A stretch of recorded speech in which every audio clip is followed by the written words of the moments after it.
વિદ્યાર્થી મિત્રો, haloalkane hello એરીન સંયોજનનો ચેપ્ટરમાં આપણે હેલો આલ્કેન ની પ્રક્રિયાઓ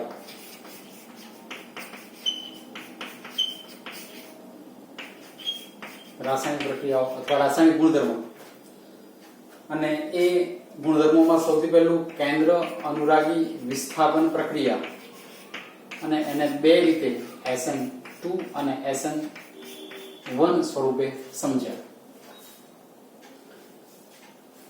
સાથે આ કેન્દ્ર અનુરાગી વિસ્થાપન SN2 SN1 કયા સંજોગોમાં થાય, પ્રક્રિયાનો વેગ કોની સાથે ઝડપી હોય કોની સાથે ધીમો હોય વગેરે બાબત સમજ્યા, એની ક્રિયાવિધિ સમજ્યા, બેને તફાવત સ્વરૂપે પણ આપણે સમજ્યા. ઉપરાંત આ જે પ્રક્રિયા છે એ વિસ્થાપન પ્રક્રિયા SN2 અને SN1 જો પ્રકાશ ક્રિયાશીલ સંયોજન સાથે કરવામાં આવે તો નિપજ કેવી મળે, આ બધી જ બાબતો આપણે ખૂબ જ ડિટેલમાં સમજ્યા છે. અને હવે હેલો આલ્કેનની જે રાસાયણિક પ્રક્રિયાઓ છે એમાં બીજી જે પ્રક્રિયા છે સેકન્ડ રિએક્શન એ છે બીટા વિલોપન પ્રક્રિયા. તો હવે બીટા વિલોપન પ્રક્રિયા આપણે સમજીશું. એક રીતે જોઈએ તો વિલોપન શબ્દ એ જ્યારે કોઈ સંયોજનમાંથી કોઈ ચોક્કસ અણુ દૂર થઈ જાય છે ત્યારે વિલોપન શબ્દ વપરાય અથવા એ પ્રક્રિયાને વિલોપન પ્રક્રિયા એમ કહેવાય. કાર્બનિક રસાયણ વિજ્ઞાનમાં આમ જુઓ તો કુલ 4 પ્રકારની પ્રક્રિયાઓ અગત્યની. એક વિસ્થાપન,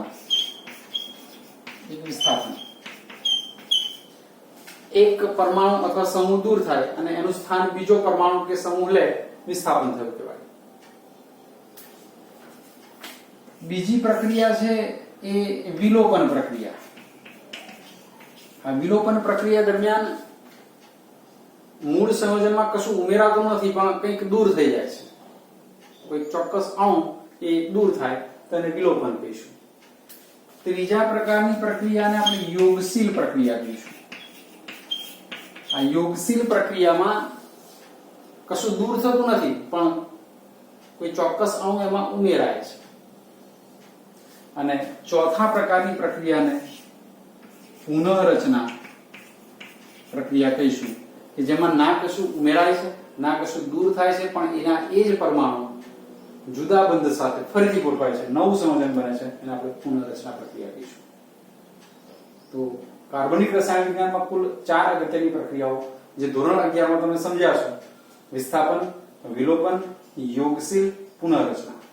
વિસ્થાપનમાં એક પરમાણુ સમૂહ દૂર થશે, એનું સ્થાન બીજો લેશે.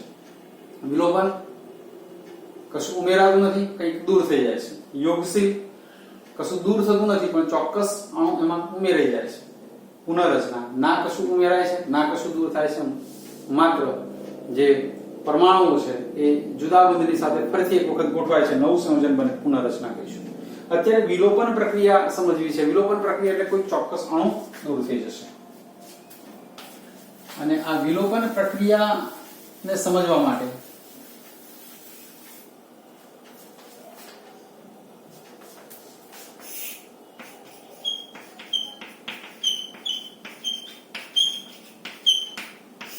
અને ક્રિયાવિધિ સમજીશું. તો આપણી પાસે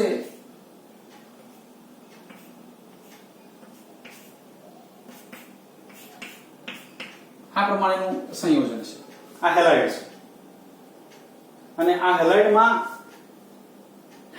હેલોજન વાળો કાર્બન આલ્ફા કાર્બન કહીશું અને બાજુ વાળો કાર્બન બીટા કાર્બન કહીશું.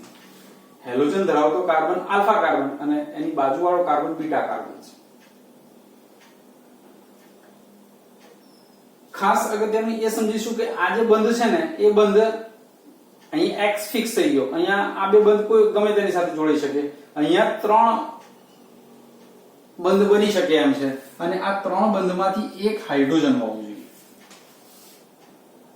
એટલે એવું હેલાઇડ સંયોજન કે જેની પાસે બીટા કાર્બન ઉપર ઓછામાં ઓછો એક હાઇડ્રોજન હોય તો પ્રક્રિયા થાય. અને આ પ્રક્રિયા દરમિયાન જે બેઝ છે, બેઝ એ પ્રક્રિયા કરશે, માનો કે OH માઇનસ છે તો OH માઇનસ એ પ્રક્રિયા કરે છે અને એ બેઝ એ આ H ને દૂર કરશે, H ને દૂર કરશે, સાથે સાથે આ X પણ વિસ્થાપિત થાય છે અને આ જે બંધ છે એ શિફ્ટ થશે, એ બંધ શિફ્ટ થશે અહીંયા અને માટે થઈને જે સંયોજન બનશે BH સાથે જોડાઈ ગયો છે, BH બની ગયું, X દૂર થઈ ગયો, X માઇનસ, BH સાથે જોડાઈ ગયો, આ બંધ હતો એ શિફ્ટ અહીં થઈ ગયો, X વિસ્થાપિત થઈ ગયો અને માટે થઈને હવે આ કાર્બન સાથે બે બંધ વધ્યા, આ બંધ અહીંયા આવે, દ્વિબંધ થઈ ગયું, અહીંયા X જતો રહ્યો, બે બંધ વધ્યા છે, એ આ પ્રમાણે હશે. આલ્કીન સંયોજન મળે છે, આલ્કીન સંયોજન.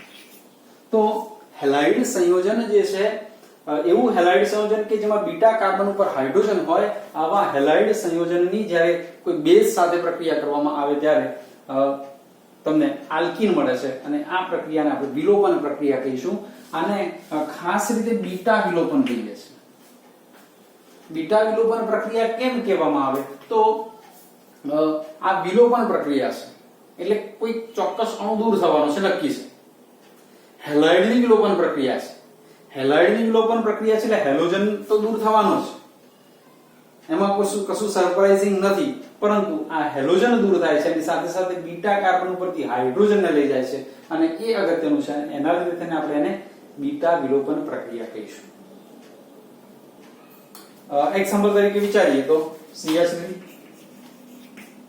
CH2 CH2 Cl ની પ્રક્રિયા આપણે KOH સાથે કરીએ છીએ, એટલે કે OH માઇનસ સાથે. આ આલ્કોહોલની હાજરીમાં થાય, ઇથેનોલની હાજરીમાં થાય, આલ્કોહોલ અથવા ઇથેનોલની હાજરીમાં થાય છે. પ્રક્રિયા દરમિયાન આ Cl પોતે વિસ્થાપિત થવાનું આલ્ફા કાર્બન ઉપરથી, સોરી બીટા કાર્બન, આ આલ્ફા કાર્બન અને આ બીટા કાર્બન પરથી H વિસ્થાપિત થવાનું, અહીંથી Cl વિસ્થાપિત થવાનું, Cl અહીંથી H વિસ્થાપિત થશે. હવે જે નિપજ મળવાની એ નિપજમાં આમાં જરા જોઈ લઈએ તો CH3 CH વધ્યો છે H વિસ્થાપિત થવા માટે, અહીંયા Cl ગયો, બેની વચ્ચે દ્વિબંધ આવી જશે, આપણને મળશે પ્રોપ 1 પ્લસ. ખરી રીતે જોઈએ તો આ પ્રક્રિયામાં K અને Cl, K Cl આપી દેશે અને H અને OH H2O આપે છે.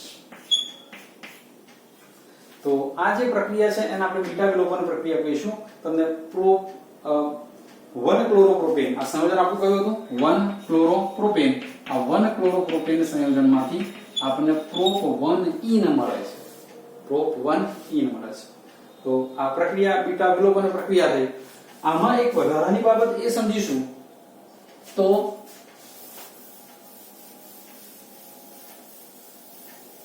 આમાં એક જ શક્યતા છે, અહીં Cl છે વિસ્થાપિત થવાનું અને બાજુના કાર્બન પરથી H વિસ્થાપિત થવાનું. આમાં બીજી કોઈ શક્યતા નથી. Cl વિસ્થાપિત થાય છે, એની બાજુ વાળો કાર્બન બીટા કાર્બન એક જ છે, પણ ક્યારેક એવું બને કે બીટા કાર્બન જો બે હોય તો નિપજ તરીકે શું મળે CH3 CH2 CH, અહીંયા Cl CH2 CH3 અથવા ડાયરેક્ટ 1 2 3 4 હા CH2 અને CH3. આ 3 ક્લોરોપ્રોપેન છે. 3 ક્લોરોપ્રોપેન ને બદલે 2 ક્લોરોપ્રોપેન લઈ લઈએ તો એ નિયમ આપણને વધારે સારી રીતે સમજાશે. CH અહીંયા Cl સંયોજન ચાર કયો આપણું 2 ક્લોરોપેન્ટેન છે, 2 ક્લોરોપેન્ટેન. આ 2 ક્લોરોપેન્ટેન સંયોજનની પ્રક્રિયા જો બીટા વિલોપન પ્રક્રિયા કરવામાં આવે OH માઇનસ સાથેની પ્રક્રિયા, તમે જાણો છો છેવટે શું બનવાનું તો આલ્કીન બનવાનું. કેવી રીતે આલ્કીન બનવાનું? Cl તો પોતે જવાનું છે. હવે આ સંયોજનમાં અગત્યની બાબત એ છે કે આમાં બે બીટા કાર્બન છે. તમે જોશો તો આ આલ્ફા કાર્બન, બીટા કાર્બન અહીંયા પણ છે અને બીટા કાર્બન અહીંયા પણ છે. પેલામાં એક જ શક્યતા હતી, બીટા કાર્બન એક જ હતું અને માટે તેને એક જ નિપજ મળે. પણ જ્યારે પરિસ્થિતિ એવી છે કે બે બાજુ બીટા કાર્બન છે અથવા તો બીટા હાઇડ્રોજન છે અને એ દૂર થઈ શકે એમ હોય તો આપણને બે પ્રકારની નિપજ મળે. ધારો કે નંબર 1 વિચારીએ તો આ અહીંથી H દૂર થાય તો CH3 CH2 CH2 CH double bond CH2 આ મળ્યું આપણને પેન્ટ 1 ઇન મળ્યું, પેન્ટ 1 ઇન.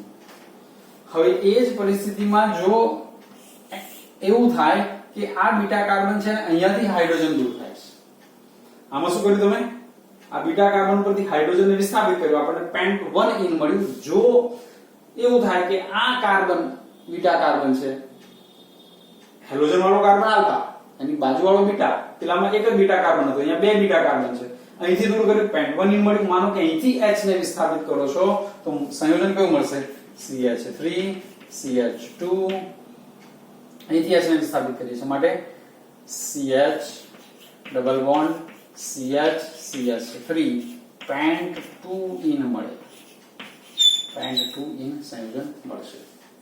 તો કહેવાનો અર્થ એમ છે કે અહીંયા બે નિપજો શકે છે, પેન્ટ 1 ઇન અને પેન્ટ 2 ઇન. અને જ્યારે આવી પરિસ્થિતિ હોય, બીટા વિલોપન પ્રક્રિયા દરમિયાન બે નિપજ શક્ય બને, ત્યારે કઈ નિપજ મેક્સિમમ મળશે, મહત્તમ મળશે, મુખ્ય નિપજ કઈ હશે, તો એના માટે Z7 નો નિયમ જોઈશું. Z7 નો નિયમ, આ Z7 નો નિયમ એવું કે છે કે ભાઈ આલ્કીલ હેલાઇડની બીટા વિલોપન પ્રક્રિયા દરમિયાન એક કરતા વધારે નિપજ શક્ય બનતી હોય ત્યારે એવી નિપજ વધારે પ્રમાણમાં મળે કે જેમાં આલ્કીલ સમૂહની સંખ્યા વધારે હોય, જેમાં આલ્કીલ સમૂહની સંખ્યા વધારે હોય. આલ્કીલ સમૂહ એટલે મિથાઇલ, ઇથાઇલ, પ્રોપાઇલ વગેરે કહીએ છીએ. અહીં તમે જોશો તો પેન્ટ 1 ઇન માં અહીં દ્વિબંધ થઈ ગયો, અહીંયા આગળ આલ્કીલ નથી. હા, આલ્કીલ સમૂહ છે ખરો, પણ આ તરફ છે આલ્કીલ સમૂહ. આમાં તમે જોશો તો આ દ્વિબંધ વાળો કાર્બન, આ દ્વિબંધ વાળા કાર્બનની આ બાજુ પણ આલ્કીલ સમૂહ છે, આમ પણ આલ્કીલ સમૂહ છે. આ બાજુ કયો છે, મિથાઇલ, આ બાજુ કયો છે, ઇથાઇલ છે. આમાં એક માત્ર છે કયો, 1 2 3 કાર્બન એટલે કે પ્રોપાઇલ છે. એટલે Z7 નો નિયમ એવું કહે છે કે જ્યારે હેલો આલ્કેનની બીટા વિલોપન પ્રક્રિયા દરમિયાન એક કરતા વધારે નિપજ મળતી હોય ત્યારે એવી નિપજ મુખ્ય હોય, મહત્તમ હોય, વધારે મળે કે જેમાં આલ્કીલ સમૂહની સંખ્યા વધારે હોય. તો અહીંયા એક જ આલ્કીલ સમૂહ છે પેન્ટ 1 ઇન માં, જ્યારે પેન્ટ 2 ઇન માં બે આલ્કીલ સમૂહ છે. એટલે આ નિપજ આપણને મેક્સિમમ મળે છે, 81% મળે છે, મુખ્ય નિપજ છે, અને પેન્ટ 1 ઇન આપણને 19% મળે છે. તો શોર્ટ ક્વેશ્ચન તરીકે પણ તમને પૂછી શકાય કે ભાઈ આ પ્રક્રિયા છે અને એ પ્રક્રિયા દરમિયાન તમને મુખ્ય નિપજ કઈ મળશે, રાઈટ. તમને અત્યારે 2 ક્લોરોપેન્ટેન નું એક્ઝામ્પલ આપ્યું, તમને 2 બ્રોમો બ્યુટેન નું એક્ઝામ્પલ પૂછવામાં આવે તો એમાં બ્યુટ 1 ઇન થાય, બ્યુટ 2 ઇન થાય. બ્યુટ 2 ઇન માં વધારે આલ્કીલ સમૂહ હોય તો એ નિપજ મુખ્ય નિપજ બનશે. તો મિત્રો અગત્યનું ક્વેશ્ચન, હા, Z7 નો નિયમ ઉદાહરણ સાથે સમજાવો, 2 માર્કનો પ્રશ્ન થઈ શકે એમ છે. બીટા વિલોપન પ્રક્રિયા આલ્કીલ હેલાઇડની એ 3 માર્કમાં તમારે બધું સમજાવવાનું થાય, Z7 માં માત્ર આટલું સમજાવવાનું થાય. અથવા શોર્ટ ક્વેશ્ચન 1 માર્ક ક્વેશ્ચન તરીકે તમને શું પૂછાય, તો પૂછાશે કે ભાઈ તમારી પાસે 2 ક્લોરોપેન્ટેન છે અથવા 2 બ્રોમોબ્યુટેન છે, તો એની જે Z7 પ્રક્રિયા કરવામાં આવે, Z7 નિયમ પ્રમાણે કઈ નિપજ મળે, અથવા બીટા વિલોપન પ્રક્રિયા દરમિયાન કઈ મુખ્ય નિપજ મળશે. તો મિત્રો હેલો આલ્કેન હેલો એરીનમાં હેલો આલ્કેનની રિએક્શન્સ અને હેલો આલ્કેનની રિએક્શન્સમાં આપણે સૌથી પહેલી વાત એની વિસ્થાપન પ્રક્રિયા, કેન્દ્ર અનુરાગી વિસ્થાપન SN2 SN1, પછી વિલોપન પ્રક્રિયા સેકન્ડ વન આ જોઈ. એમાં અગત્યનો એક નિયમ પણ સમજ્યા, Z7 નો નિયમ. અને હવે હેલો આલ્કેન અને ની જે રિએક્શન્સ છે એમાં ત્રીજી અગત્યની પ્રક્રિયા જોઈશું, અને એ છે ધાતુ સાથેની પ્રક્રિયા.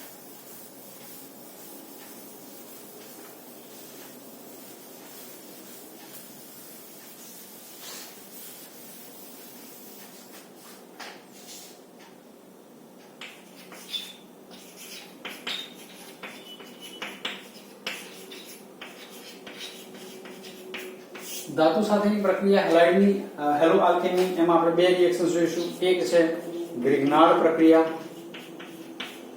અને બીજી પ્રક્રિયા જોઈશું એ વુડ્સ પ્રક્રિયા છે.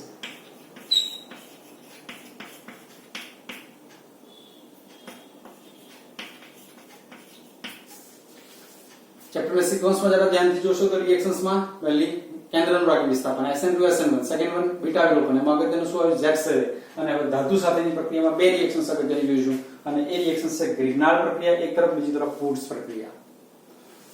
ગ્રિગ્નાર્ડ પ્રક્રિયામાં RX કહીશું તો આ આલ્કિલ હેલાઇડ છે. આ આલ્કિલ હેલાઇડની મેગ્નેશિયમ ધાતુ સાથે શુષ્ક ઈથરમાં પ્રક્રિયા થશે. આ શુષ્ક ઈથર એ જેમ કહેવાય દ્રાવક તરીકે અહીંયા કામ કરી રહ્યો છે. શુષ્ક ઈથરનો અર્થ એવું કરીશું કે ઈથર આમ તો પ્રવાહી જ હોય, ડાઇથાઇલ ઈથર મોટે ભાગે લેવામાં આવે અને એ પ્રવાહી સ્વરૂપે હોય. પણ જો ઈથર એકલું બોલીએ ને તો એમાં પાણીના અણુ અથવા તો પાણીનું પ્રમાણ હોવાની શક્યતા છે. અને જો પાણી હશે ને આ ઈથરમાં થોડા પ્રમાણમાં પણ જો પાણી હશે તો એ મેગ્નેશિયમ સાથે પ્રક્રિયા કરી દેશે અને જે આપી જે નિપજ છે આપણને મળશે નહીં. અને એના લીધે શુષ્ક ઈથર બોલીએ છીએ. શુષ્ક ઈથરનો મતલબ કે જેમાં પાણીનું પ્રમાણ બિલકુલ નથી, પ્રક્રિયા થશે અને આ R અને X ની વચ્ચે Mg ઘૂસી જશે, RMgX મળશે. અને આ આલ્કિલ મેગ્નેશિયમ હેલાઇડ છે અને આ આલ્કિલ મેગ્નેશિયમ હેલાઇડને ગ્રિગ્નાર્ડનો પ્રક્રિયક કહેવામાં આવે. આને શું કહીએ છીએ? ગ્રિગ્નાર્ડનો પ્રક્રિયક. આ વૈજ્ઞાનિકના નામ પરથી એનું નામ ગ્રિગ્નાર્ડ પ્રક્રિયક કહીએ છીએ. આ ગ્રિગ્નાર્ડ પ્રક્રિયકની ઘણી બધી પ્રક્રિયાઓ છે. એમાંની એક અગત્યની પ્રક્રિયા જો અત્યારે જોઈએ, આ RMgX છે એ પ્રોટોન ધરાવતા H+ ધરાવતા કોઈ દ્રાવક સાથે લાઈક H2O સાથે પાણી સાથે પ્રક્રિયા કરે, આલ્કોહોલ સાથે પ્રક્રિયા કરે ત્યારે એ પ્રક્રિયા દરમિયાન થશે એવું H2O સાથે માનો કે પ્રક્રિયા થઈ તો RH બની જાય છે. આમાંથી H આને વિસ્થાપિત કરશે એટલે RH બની જશે એટલે આલ્કેન બની જશે, બનશે આલ્કેન. અને હવે અહીંયા શું વધ્યું? MgX વધ્યું છે, વિસ્થાપિત થયું તે. અહીંયા OH વધ્યો છે એટલે MgOH આવી R પેદાશ મળશે. જો આમાં જ તમને એક સીધી રિએક્શન્સના સ્વરૂપે તમને જો બતાવો, ધારો કે RX એટલે કે આપણી પાસે છે CH3Cl CH3Cl છે. તો અહીંયા શું થશે? CH3MgCl methyl magnesium chloride. જો તમારી પાસે અહીંયા CH3MgCl છે તો હવે શું થઈ જશે? અહીંયા H અહીંયા આવવાનો એટલે CH3 સાથે H જોડાઈ જશે એટલે આલ્કેન કયો મળશે તમને? CH4 મિથેન અને MgOXCl. આ તમને R પેદાશ મળશે. તો આ પ્રક્રિયાની લાક્ષણિકતા એ છે ગ્રિગ્નાર્ડ પ્રક્રિયા વડે થઈને તમને આલ્કિલ હેલાઇડ જે છે એમાંથી એટલા જ કાર્બન ધરાવતો આલ્કેન મળે છે. જો તમે ઇથાઇલ ક્લોરાઇડ થી શરૂઆત કરો તો ઇથાઇલ ક્લોરાઇડ મેગ્નેશિયમ શું થશે? Ethyl magnesium chloride. Ethyl magnesium chloride H2O સાથે પ્રક્રિયા કરો શું થશે? તો CH3 ઇથેન મળી જશે. મિથાઇલ ક્લોરાઇડ માંથી મિથેન મળ્યું, ઇથાઇલ ક્લોરાઇડ માંથી ઇથેન મળશે. મૂળ જે હેલાઇડ છે એના જેટલા જ કાર્બન ધરાવતો તમને આલ્કેન મળે અને એ પ્રક્રિયાને આપણે ગ્રિગ્નાર્ડ પ્રક્રિયા કહીએ છીએ. એવી જ પ્રક્રિયા વુડ્સ પ્રક્રિયા છે. વુડ્સ પ્રક્રિયાની અંદર આલ્કિલ હેલાઇડ લીધું એની સોડિયમ ધાતુ સાથે ફરીથી પાછું શુષ્ક ઈથર અથવા તો નિર્જળ ઈથરમાં પ્રક્રિયા કરીશું. શુષ્ક ઈથર અથવા નિર્જળ ઈથરમાં પ્રક્રિયા કરીશું. દરમિયાનમાં શું થાય છે?